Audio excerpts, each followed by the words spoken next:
It's Friday morning. There was a storm in the channel, the English Channel, overnight. Bit of lightning flashing around the place.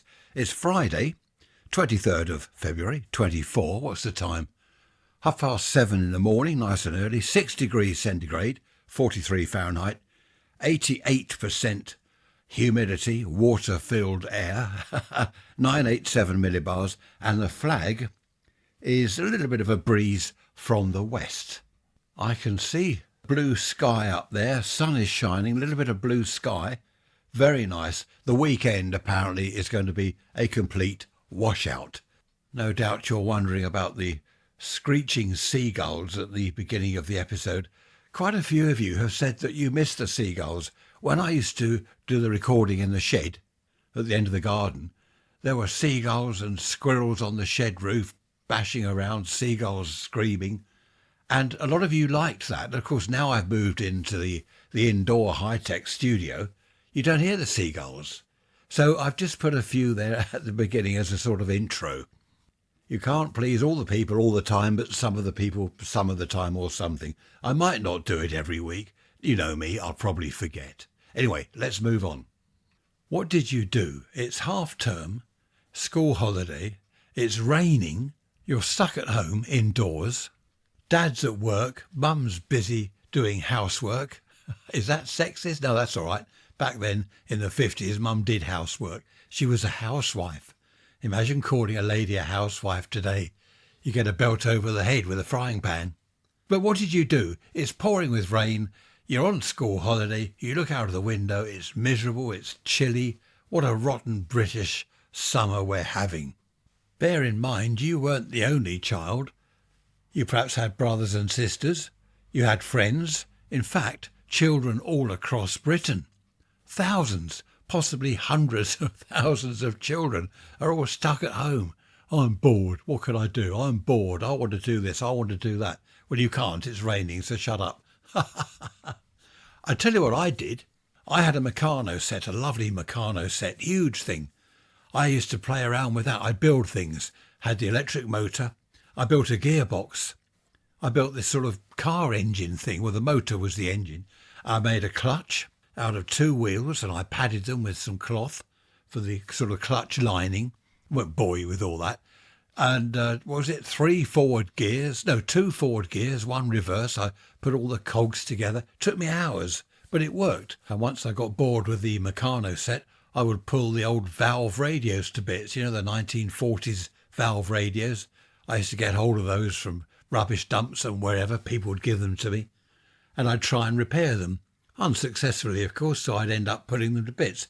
And it would take me ages, days even, days and days. I was never bored. And of course, it didn't rain constantly. I know people think that in Britain all it does is rain in the summer, the good old British summer. But it didn't rain every day, all day. There were times when I could go over the woods, albeit the woods were wet and muddy and the fields were all flooded and horrible. I remember my sister, she would read. She was an avid reader. I forget what she read. I think it was mainly comics or magazines. These, you know, the girl magazines, Bunty and what are they called? I can't remember. Jackie, all that stuff. One was called Girl, I think. I didn't go into the boys' comics so much. I liked the Dandy and the Beano, but I wasn't into all the others. I liked books about radio, magazines about radio. Practical Wireless was a good magazine that came out every month. And there's all sorts of information in there. You could learn things. You could build things. You had to be pretty clever, though, to build the stuff, which I wasn't as a child. That came later. Esther, nice to hear from you. You say that when you were 12, school holidays, all you did was make clothes. That's rather good. But clothes for dolls. Dresses, you've put here, dresses, cardigans, skirts, tops. Well, that would pass the time, wouldn't it? Some were knitted, you say, some you just sewed out of cloth, and that would take hours. And, now here's the thing, as we say, here's the thing. Esther only sold the clothes at school, didn't she, to the other girls? She made dolls' clothes and sold them, but also made them to order.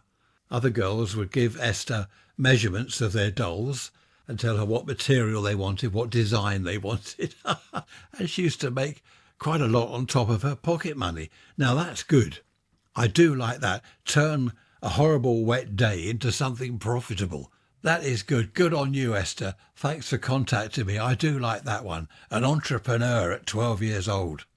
Email from Danny. Quite a few emails like this from the boys. Well, they're men now, but they were boys back then.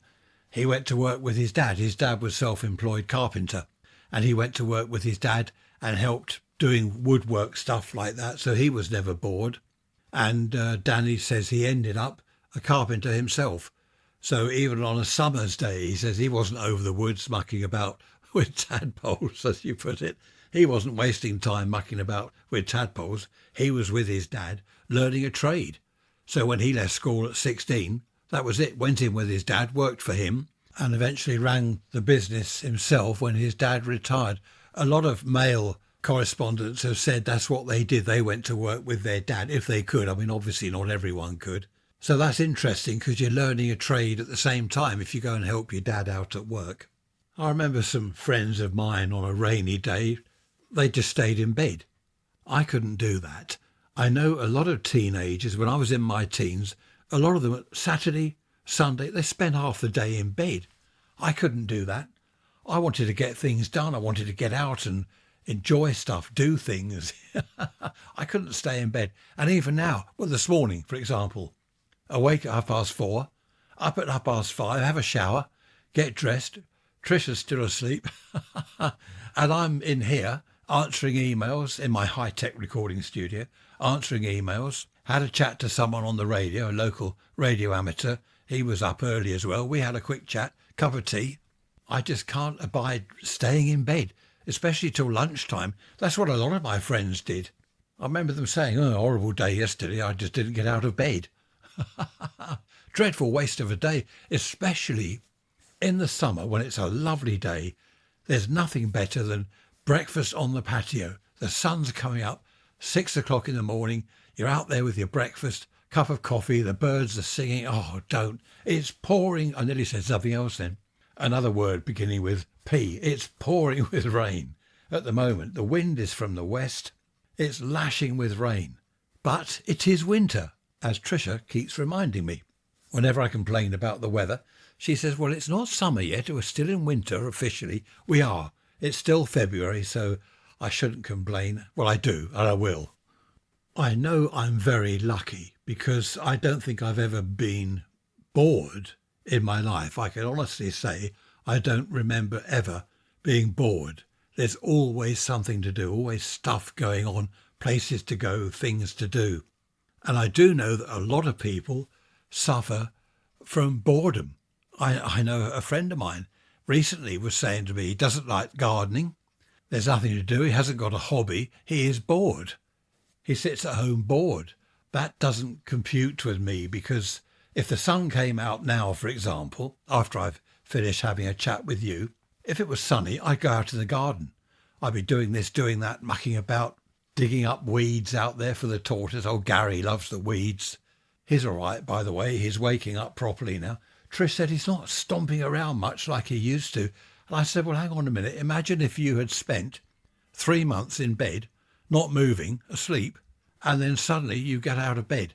Your muscles would have wasted away, you'd be unsteady on your legs. You wouldn't start doing a marathon, would you? It would probably take a week or two to get back into, I don't know what would happen if a human didn't move in bed for 3 months.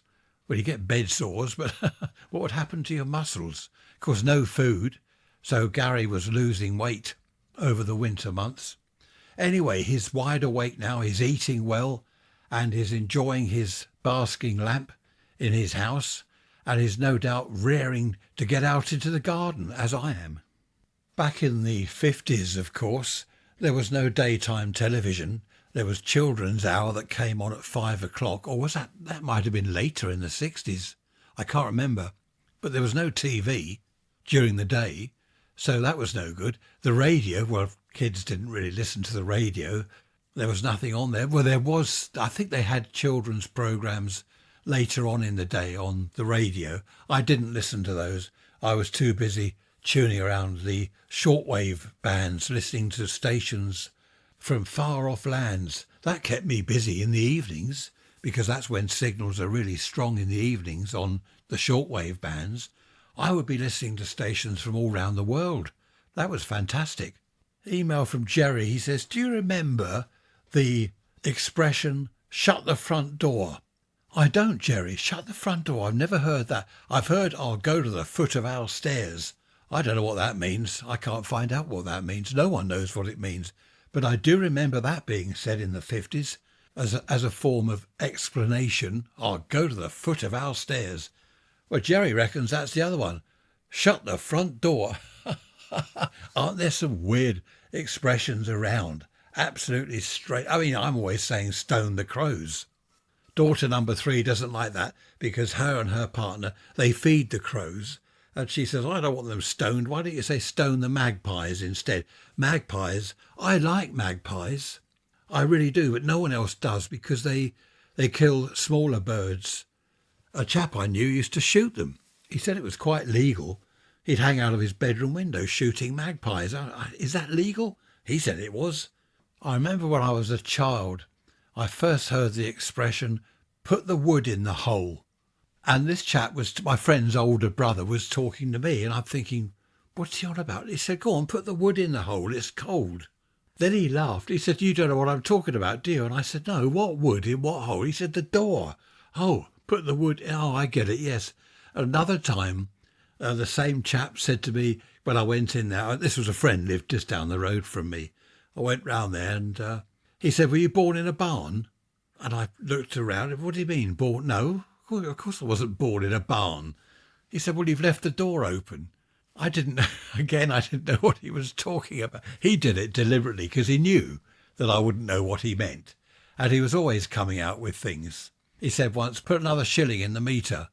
And I thought, well, here we go again. What's this, a shilling in the meter? And he said, turn the light on, it's getting dark. Put a shilling in the meter. Oh, right, okay. Oh, here we go. More noises. I won't go into that because I know what it is. Trisha is out with her sister. They're out for lunch, and their lunch comprises lunch and then afternoon in the restaurant drinking wine. So I'm home alone, and it's raining and it's horrible out there, but I'm fine. I'm not bored. I'm enjoying chatting to you. I said earlier that when I got bored with Meccano, I'd go on to pulling radios to bits. That's the wrong word because I then said I'd never been bored in my life. What I should have said was I got fed up with Meccano, I'd had enough of that, went on to something else, pulling radios to bits. That was good fun. I did like that. Another expression that comes to mind is blow me down. Or you could, what was it? No, blow me down with a feather. No, you could knock me over with a feather or something. Blow me down. That was one used a lot back then. There was Gore Blimey. that was an old one, wasn't it? Gore Blimey. What that means is God blind me, apparently. So that's not a very nice one to say. But people don't have expressions now. Well, they do. There's one. It's like. And I was like, and he was like, and then I was like, and he was like. Everything's like. I don't know where that's come from. Everything's like. Shut the front door. I used to go for walks along the seafront in the summer. I used to live not far from the seafront, probably a couple of 100 yards, well, I say a couple of 100 metres, try and keep up to date with things. Couple of 100 metres walk from the seafront. 6 o'clock in the morning, lovely walking along the seafront in the summer. There used to be a chap down there, he had a clarinet, and he'd sit on the beach playing a clarinet at 6 o'clock in the morning, and he played really well. I suppose he had nowhere else to practice. And down there, the only people around, well, 1 or 2 dog walkers, me, and loads of seagulls. So ideal place to practice. I used to like that. I also went to the seafront when I lived down there after work.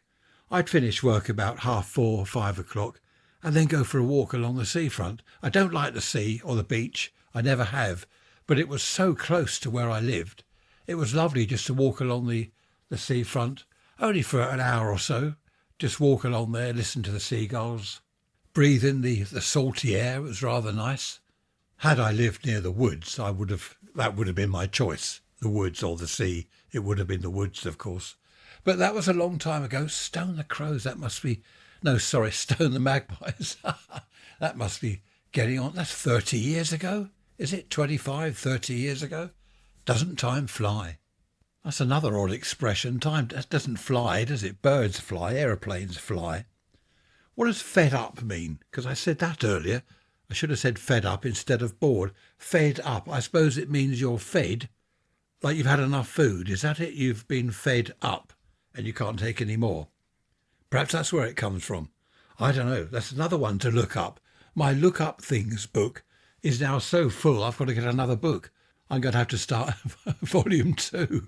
Isn't it awful? I really ought to start going through the book and seeing exactly what is what. Sister-in-law and brother-in-law are back from Lapland, up the top of Finland, and they did see the Northern Lights, so that's good. That's what they went for. Well, and the ride on the sledge with the huskies and all that stuff. They thoroughly enjoyed it. Only 3 nights, was it 3 or 4 nights? Thoroughly enjoyed it. Barbecue out in some big tent place in the forest, huge tent, barbecue there, and that's where they saw the lights. Sister-in-law was the first. She walked outside the tent, looked to the north. Hey, look, the lights, the lights. So, of course, everyone's out there with cameras and stuff. Excellent. I would like to go and see the lights, but I'm not going up there. I made a fool of myself. Said to a friend of mine on the radio, sister-in-law went to Lapland. And he said, oh, where was that? Norway, Finland? I said, well, Lapland, Finland. And he said, well, no, Lapland is sort of all of it.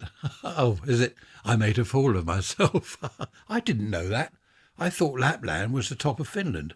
But apparently it's also the top of Norway and probably the top of Russia and everywhere else. I've no idea. I shall put that in volume 2 of the things to look up. I've been to Helsinki. That must be 30 years ago or more. Went to Helsinki. Only for a couple of days. That was nice. Very clean. Very clean. Very cold. Very clean. I can't remember what time of year it was, but it was daylight all night. Well, not daylight all night. I exaggerate. I lied. It was kind of daylight-ish. I think that's the way to put it. Triple glazing as well. Everywhere had triple glazing. I'd never seen that before. And the door, the outside door to this place I was staying, there were 2 doors. You open the inner door, then there's another door, and that's the outer door, and they're both triple glazed. So you've got 2 doors, 6 layers of glass. I suppose it gets that cold. I think sister-in-law said the coldest was minus 15 centigrade. What's that in Fahrenheit? I don't know. You'll have to ask Alexa. I have to whisper that word because several people have emailed me and said, can you not say Alexa? Because they all come on and say, what do you want? I can't help you with that one. I'm sorry, I don't know that one. And then they're all having to say, shut up. You can tell it to shut up. You can tell it to do other things as well. I've set hours to tell me the sort of rain forecast, if it's going to rain. And about 7 every evening, she kicks off. Good evening, Ray. From Amazon, blah, blah, blah. It's going to rain tomorrow. I had to say, shut up, Alexa. Oh, I've said it. Sorry. She also joins in conversations. When Trish and I are talking, she'll join in. I'm sorry, I don't know that one. Who asked you? It's quite good fun at times. Who would have thought back in the 1950s and 1960s that we'd have flat-screen tellies, a television hanging on the wall, no more than, 2 inches thick or whatever they are? People would have said, no, that's not possible. Star Trek-type communicators, which are our mobile phones. Beam me up, Scotty. Do you remember those on Star Trek, the communicators? They went rip, rip, rip, or whatever they did. Had you said to someone then, well, have those, there'll be telephones you keep in your pocket. Wherever you are in the world, you can use it as a telephone. People would have said, no, don't be daft. That's all science fiction. Of course, science fiction becomes science faction, doesn't it, eventually? Can you say faction? I used to like Star Trek, the old episodes with Captain James T. Kirk. That was good. And Spock. I mentioned Spock the other day, didn't I? He was on Columbo. Peter Falk, he was brilliant. I won't go into American Car. Don't worry, you're all saying, oh no, here we go. He's off on American Cars again. Here we go. Switch off. No, I won't do that. Although they are rather nice, aren't they? Hello, Rob from Holland. Not a far-flung place, the other side of the world, but just across the water from us. Holland. Hello, Rob. Lovely to hear from you. You like the... Here we go. We're on news alert. Sorry about that. I know some of you don't like that. but I can't really switch off my watch, my phone, the computer, the iPad, and goodness knows what other pads and things there are around. Rob, yes, you say you love the pirate radio stories because I've done a load of videos, haven't I, about pirate radio back in the 60s. And you also like the podcast episodes, which is good. So nice to hear from you, Rod. Thank you for taking the time to contact me. If you'd like to say something to me, good, bad, ugly or otherwise, raise rants at protonmail.com. Just going back to weird expressions and headlines about the weather. Bob, hello Bob, he says it's raining hard today in California. He says they are experiencing what the news calls an atmospheric river. I think that beats ours. Atmospheric river. What on earth is that? He said 2 weeks ago we had the Pineapple Express. That's a tropical storm coming from the direction of Hawaii. Oh, I see, hence the name Pineapple. That's different. Thanks for that, Bob. Hope all is well with you. And Brent, nice to hear from you. He says, Ray, I'm in Mexico again. Lovely. That's all right, isn't it? How the other half live. Brent says he listens to the podcast episodes either while travelling on a city bus or on the beach. He says, when I'm on the beach, I lay in the sun, shirt over my face, put the phone next to my ear on low volume and listens to the podcast episode. He says, you have a very soothing voice and I admit I sometimes fall asleep. I don't know, everyone seems to fall asleep listening to the podcast episodes. I'm going to have to change something. Perhaps I need some background music, blasting trumpets, blasting to keep you all awake. There was another email I had the other day. That was from Sandra. She listens in the bath. I've got notes here all over the desk. I've got notes everywhere. Sandra listens in the bath. And there was, who is it? Richard. Richard listens while he's having breakfast. I should have kept all these together. I really must organise my notes. Have you noticed, if you're in Britain, have you noticed the lighter mornings and lighter evenings? We are slowly progressing towards springtime, which is nice. And of course, down in Australia, this is the time of year I like. Hello, Rob in Australia.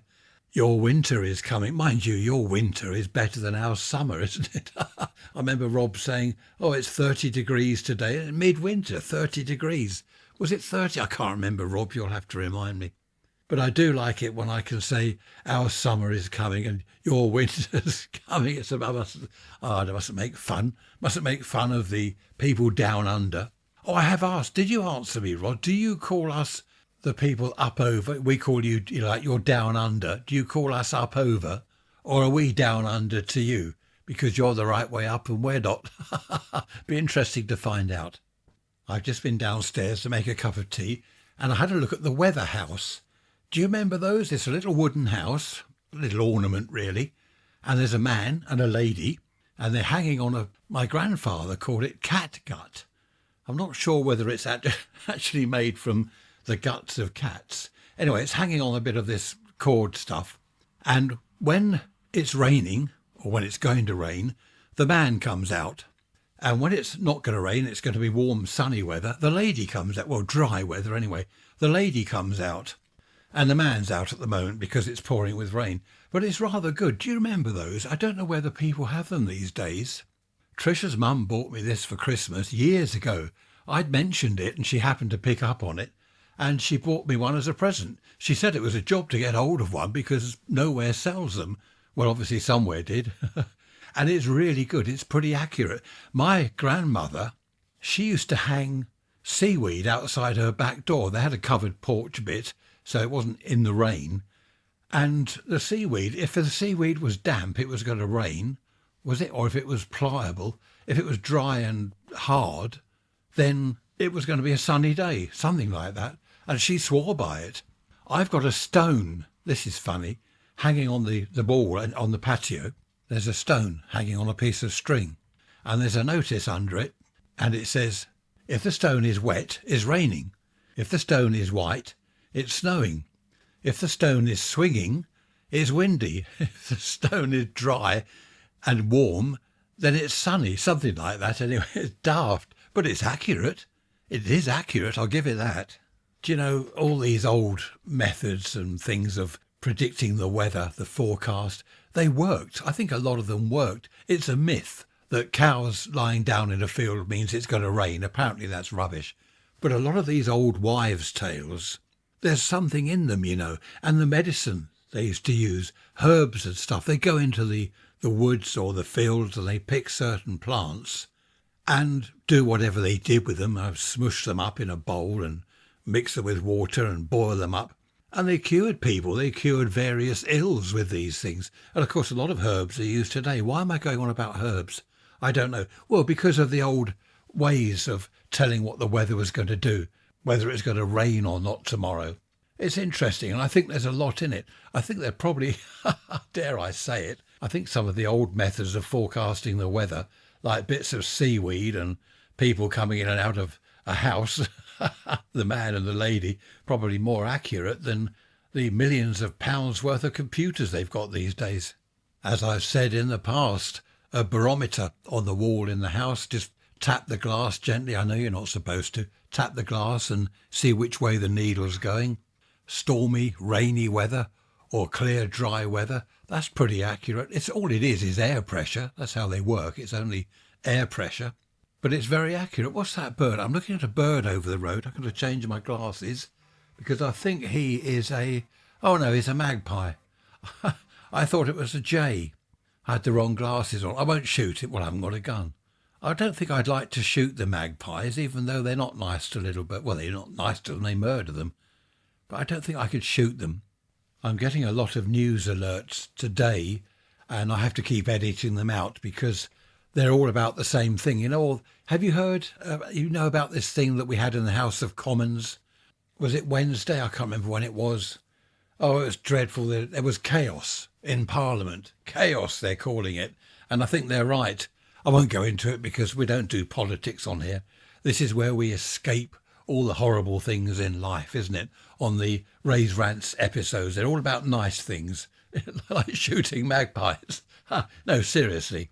But you've probably heard in the news. Have a look if you're interested. And I know you're not interested. Well, perhaps some of you are abroad, to see what's going on here with our government and our members of Parliament, as they call themselves. I have another name for them, but I can't mention that here. Anyway, let's get away from all that horrible stuff. And shooting magpies. Oh, he's gone. We had a pair of jays in the garden again the other day. We do have them visit quite often, actually, which is rather nice. We're coming up to halfway through the podcast episode. Half an hour. Anyone still awake? Or have you all dozed off? I reckon half of you have gone to sleep and the other half of you have gone to the pub. Switched off and gone to the pub. I have said before, haven't I? Does anyone actually listen to the end? And thank you. A lot of people emailed me and messaged me saying, I listened to the end. Thank you very much. That's nice of you. I also chat to the end, if you'd noticed. Sarah emailed me and she says that she never got bored. Both her parents worked when she was at school, which she says herself was unusual back in the 60s, both parents working, but they both worked. She was an only child and she was at home on her own. The summer holidays, all day, every day in the week. Not the weekends, of course. Mum and Dad were home then. But she didn't get bored. And she says, guess why? I couldn't guess why, Sarah. So I read on. You had friends round during the day and your parents didn't know. They got in at 5:30. I think you said one was 5:30, 6 o'clock, by which time you'd cleared up. This went on, she says, one summer holiday. This went on for 2 or 3 weeks until one of the neighbours complained to her parents about the noise. What it was her record player. She would blast out music. Friends would bring records round. No harm in that, of course. But the noise apparently got louder and louder. What were they doing? You don't say how old you were, Sarah, but you were naughty. They were drinking. And you don't say what you were drinking. What was it back in those days? Not something as harmless as Cherry B or Baby Sham. What was it, vodka or something? They were drinking. They were having wild parties during the day. Of course, she had to clear up before Mum and Dad got home. And it was only when a neighbour complained. Even then, though, she says they just had to keep the music down. So that's great. No wonder you never got bored. And there's a bit more to it, which I won't go into. On a nice day, when there was no need to have all the friends round drinking, she went next door. to the boy next door because he was on his own. And I can't read any more than that, Sarah, but it's no wonder you didn't get bored come rain or shine. The weather, honestly, it was perfectly still just now, no wind at all. Now it is lashing rain and the wind, the flags round the pole going mental. Honestly, look at it. I always say that, don't I? Look at that lovely blue sky and the sun, or look at the rain. And of course you can't. You can't see it. I know why I do that. It's because I feel, as some of you do, you've said to me, you feel like we're having a chat over a cup of tea or sitting in a pub having a chat over a beer. And I just feel that I'm actually with you, you know. That's why I say, oh, look at that rain. And of course you can't. But it is nice, though, to think that I'm actually with you having a chat. It's rather nice. I don't know what we're going to do with this weather. I know it's still winter, but this is getting a little bit much now. We've had flood warnings. There's a seagull over there. He's sitting on the wind, just in midair, perfectly still, just sitting on the wind. I love the way they do that. I saw on YouTube the other day, someone had put a camera on an eagle's back. And the eagle, I don't know where it was, is flying over snow-covered mountains. And the view, honestly, you can see him. He's leaning over to one side and soaring through the air. And it's just amazing to see what he was seeing. I wonder whether he appreciates how fantastic that is, how lucky he is. Imagine if we could do that. No, I wouldn't do that. I don't like heights. Struth. They said this morning on the radio, force 10 wind, gales, whatever it's called. And I had a Met Office email saying wind later on this afternoon could cause damage. And I said that to a friend of mine on the radio. I said about this wind. He said, no, perfectly still. What are you talking about? Well, here it is. That'll teach him. That'll teach him for doubting me. Just going back to that expression, shut the front door. Larry Grayson used to have a similar, do you remember Larry Grayson? He'd say, shut that door. Do you remember? I can't do accent. Shut that door. And look at the muck on here. He'd run his finger along something and there's all dust on there. I wonder whether he got that, shut that door, from shut the front door. I don't know how old the expression is. I did have a look online. Some people reckon it's just a surprise, an expression of surprise. Shut that door. No, shut the front door, that's the one. Other people say it's a form of saying, or a more polite way of saying, shut up. So if you say, shut the front door, that could mean your mouth, which is on the front. Shut the front door. I don't know. That I'm only sort of working out for myself. I don't know. The trouble is when you look stuff up online, you go to one website, it says this. Another website says that. So much of it is contradictory, isn't it? Wherever you go, it says different things.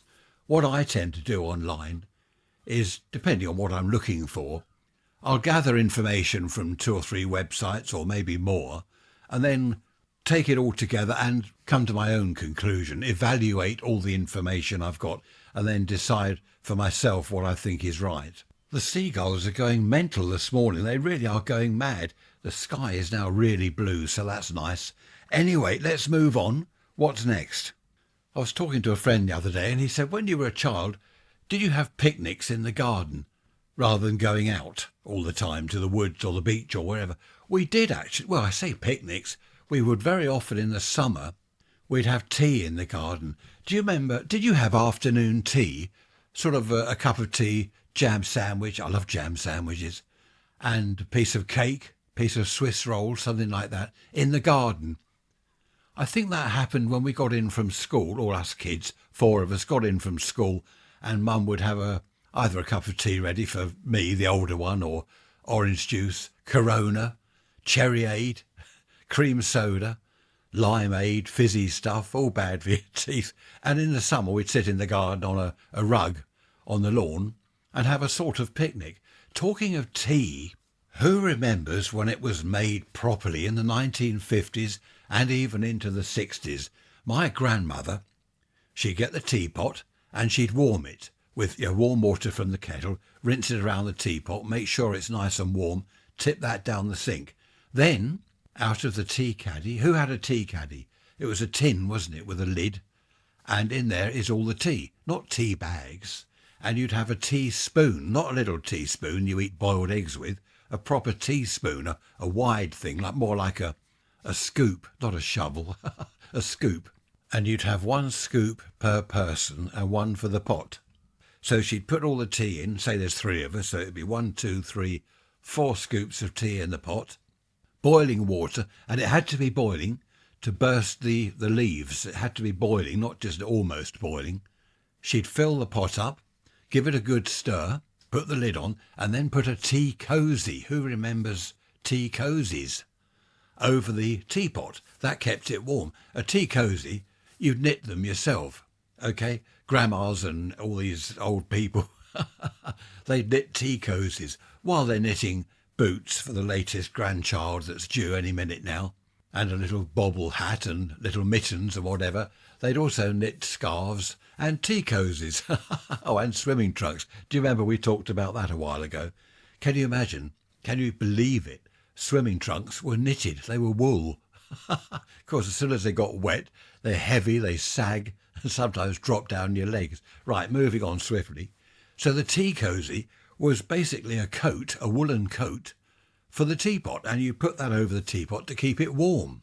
When the tea had brewed for a sufficient amount of time, whatever that was, she would pour the tea through a tea strainer. Who remembers tea strainers?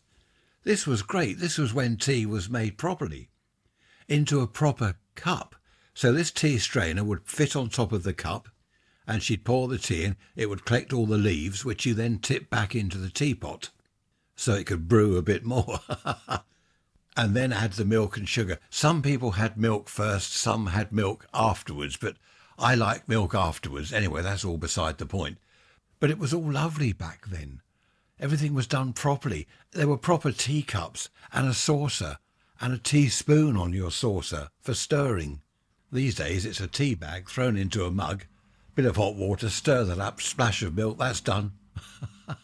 All rather common really when you think about it. And the milk was in a jug. A little milk jug, not out of the milk bottle, the plastic thing container from the fridge, a proper milk jug. The sugar was in a bowl, sometimes sugar lumps. If it was lumps, then there'd be little tongs to get the lumps out to put into your tea. It was all done beautifully. I like all that. Unfortunately, here in Britain, we're losing or have lost a lot of our old values. You might say, well, that's not a value, is it, making tea in a teapot and having a tea strainer and sugar tongs? But it is, in a way, it is. It's all part of the British way of life, our values. But it's going, everything is going. Someone said the other day, I haven't heard it on the news myself, children's swings in playgrounds, apparently they, whoever they are, want to get rid of swings. They're dangerous or something. I think it's the EU, is it, that said we must get rid of swings. Well, you can't do that. They've already got rid of the witch's hat in the playground, that huge metal rocking horse thing, which was great fun. There'll be nothing left. What are they going to have in children's playgrounds? Just a foam rubber layer within a foam rubber wall. Can't have a football, that's dangerous, it might hit someone's head. There'll be nothing in there.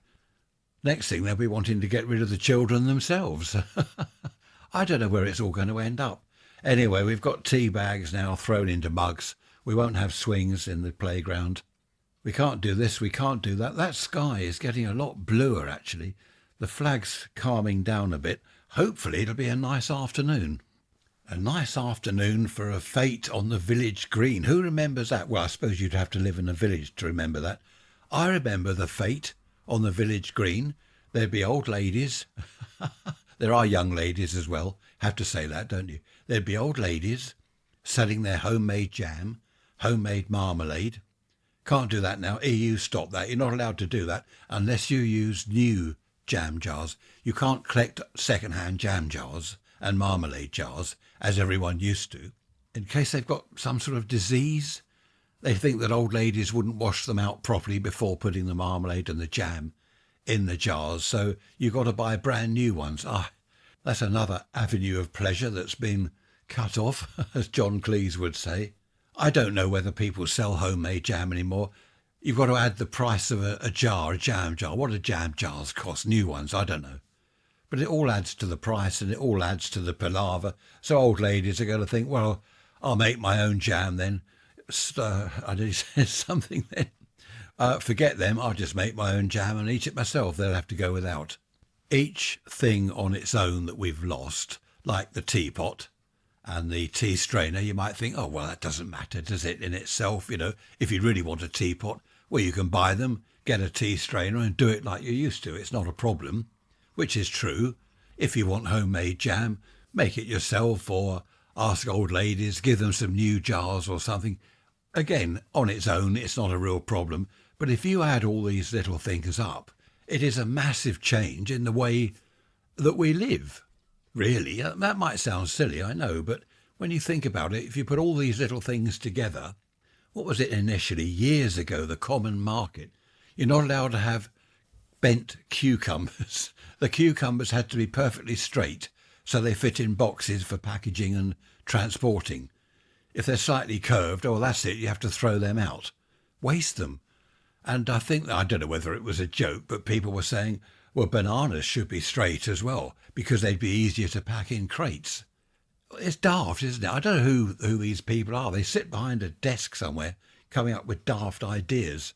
Oh, we don't want second-hand jam jars. You might get salmonella or E. coli or gonorrhea or something. Well, no, perhaps not.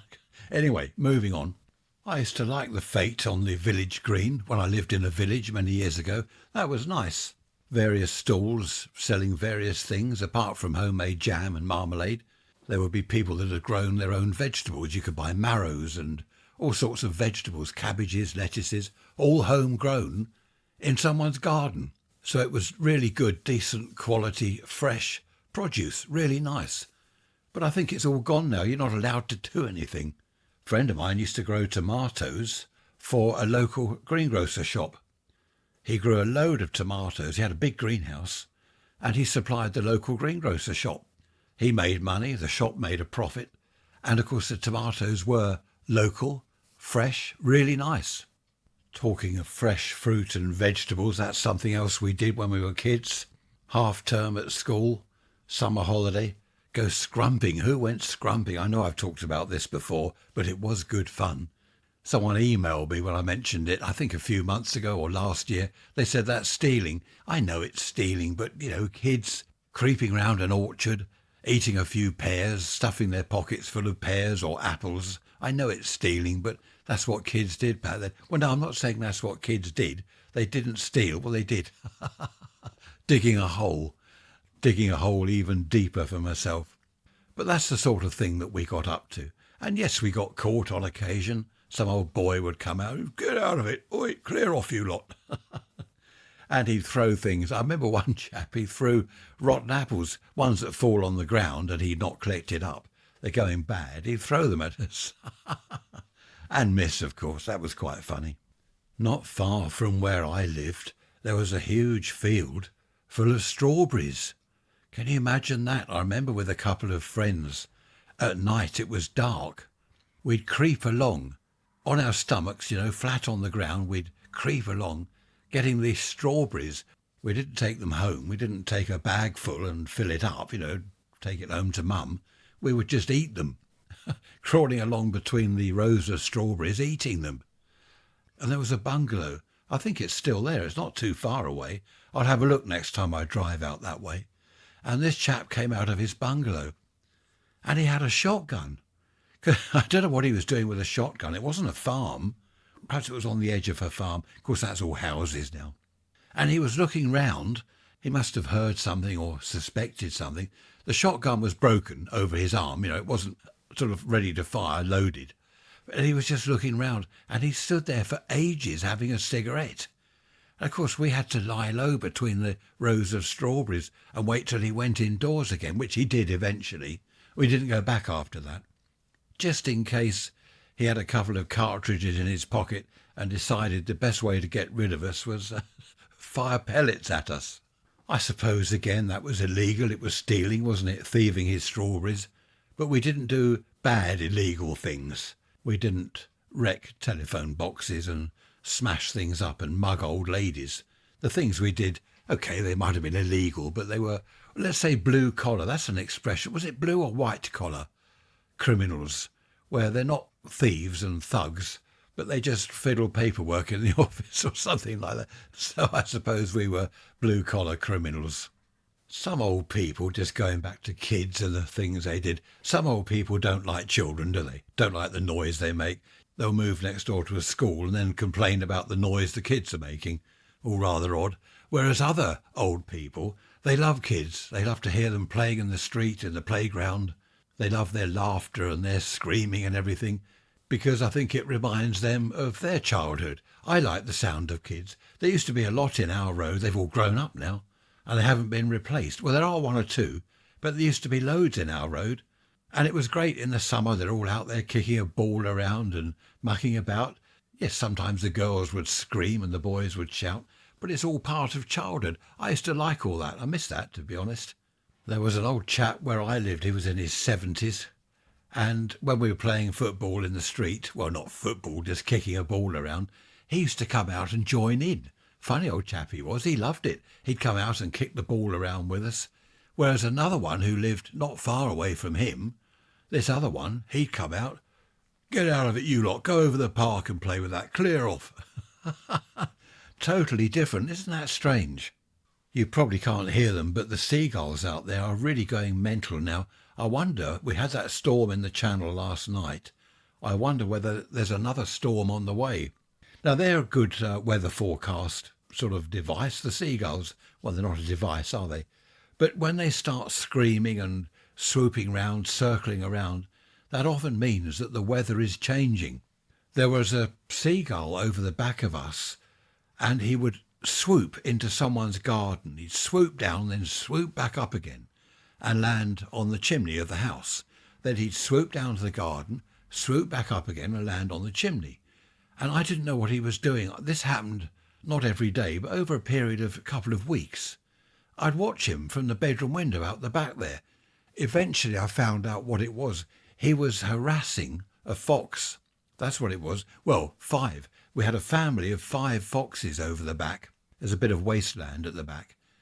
And they'd obviously got into this garden, because I saw them going over the fence, and the seagull was swooping and deliberately annoying the foxes. A bit risky, because if one of them had grabbed him, he would have been toast, or what is it, brown bread, whatever they say. He would have been extinct if you hadn't nailed him to the perch. Wake up, Polly. Do you remember that? John Cleese, Monty Python, wasn't it? Wake up, Polly. We're off to the music quiz tonight at our club just up the road. Tricia, her sister's husband, and Dave. Hello, Dave, if you're listening. Pod. Poor old Dave, P-O-D, we call him Pod. So we might win a few quid, I don't know. Be nice to go up there, bottle of wine for the ladies, a few beers for us. Well, I say a bottle of wine for the ladies, probably more than a bottle. We normally all have fish and chips here at our house and then walk up there afterwards. But the last couple of times we haven't done that, so we're all meeting at the club. The reason we haven't done it, I'm trying to lose weight. I can't really eat a pile of chips and then go and drink beer on top of that. Well, I can, quite easily. I can very easily do that, but it's best not to. So I just have a light meal, a bit of salad, jacket potato, something like that, and then go and have a couple of beers. That way I don't pig out and get fat. I'm not fat, I am losing weight actually. I'm looking forward to the summer. I want to get out there, mow the lawn and start doing physical things in the garden. Just had rather a nice email, which is just in time for this episode, from William. He's on holiday in Iceland. He said, "Is this a far-flung place enough for you?" Well, that's good. Iceland. It's different. I wonder about Greenland. Does anyone go to Greenland? I looked that up some time ago to see whether anyone lived there. And I wonder why it's called Greenland when it's white. It should be white land because it's all snow. Anyway, it's Greenland. And people do live there. There's a thriving community there. They've got a port and they do fishing and all sorts of stuff. People actually live there. That must be cold. It's like Iceland. I don't think I'd like to go on holiday to Iceland. It's dark all the time in the winter, isn't it? I don't suppose do they get a lot of sunshine in Greenland and Iceland? I don't know. Anyway, William, thank you for your email. Enjoy your holiday. Didn't a volcano go off there? It did again recently, didn't it, in Iceland? Do you remember a few years ago, a lot of aircraft had to stop. They cancelled flights because the volcano chucked a load of ash up into the air. And you don't want ash getting into the jet engines on the aeroplanes, because that wouldn't be a good thing if all the engines stopped at 33,000 feet. Not a good plan. It's now Saturday, the sun is shining, and I've got a sore throat. Goodness knows where that's come from. We won the quiz last night. £75. How about that? 75. That'll do. But I had the sore throat before I went to the club, so I don't know where that's come from. I'll end it here because you don't want to listen to me like this. I think a cup of tea might be in order. I shall see you on Wednesday. Take care. Bye-bye for now.